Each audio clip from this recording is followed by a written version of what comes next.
৩৬ দিন ধরে টানা আন্দোলন করে শিক্ষামন্ত্রী ধর্মেন্দ্র প্রধানের পদত্যাগ অর্জন করেছেন আন্দোলনকারীরা। সরকারও মেনে নিয়েছে তাদের সব দাবি দেওয়া। একে গণতন্ত্রেরই বিজয় হিসেবে দেখছেন ককরোচ জনতা পার্টির নেতারা। তাদের দাবি, শিক্ষার্থী ও তরুণদের অভূতপূর্ব অংশগ্রহণের কারণেই সরকার শেষ পর্যন্ত নতি স্বীকার করতে বাধ্য হয়েছে। তবে আন্দোলনের পর সবচেয়ে বড় প্রশ্ন, এখন সিজেপির পরবর্তী গন্তব্য কোথায়? এই তরুণরা কি এবার রাজনীতিতে নামবেন? ভারতীয় সংবাদ মাধ্যম এনডিটিভিকে দেয়া সাক্ষাৎকারে সিজেপির নেতারা এই প্রশ্নের সরাসরি হ্যাঁ বা না কোনোটি বলেননি। সিজেপির মুখপাত্র আশুতোষ রানকা বলেন, আপাতত তাদের সবচেয়ে বড় ইচ্ছা কিছুটা বিশ্রাম নেওয়া। গত কয়েক মাসের ঘটনাগুলো নিয়ে ভাবতে চান বলেও জানান।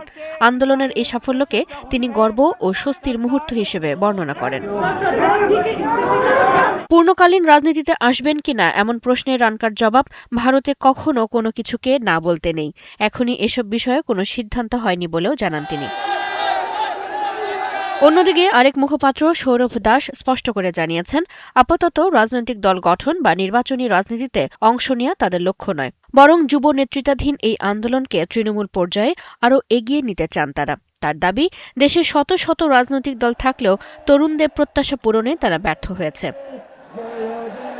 সিজেপির নেতারা বলছেন, এই আন্দোলনের মধ্য দিয়ে তারা প্রমাণ করতে পেরেছেন সংগঠিত ও শান্তিপূর্ণ গণ আন্দোলনের মাধ্যমে পরিবর্তন আনা সম্ভব।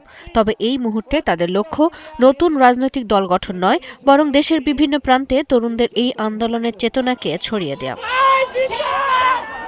শিক্ষামন্ত্রী পদত্যাগে আপাতত একটি অধ্যায়ের সমাপ্তি হলেও সিজেপি বলছে এখানেই শেষ নয়, বরং একটি নতুন অধ্যায়ের যাত্রা শুরু। আর সেই যাত্রা রাজনীতির ময়দানে গড়াবে নাকি নাগরিক আন্দোলনের পরিসরে সীমাবদ্ধ থাকবে, সেটি এখন দেখার বিষয়। চৈতি সরওয়ার, ৭১।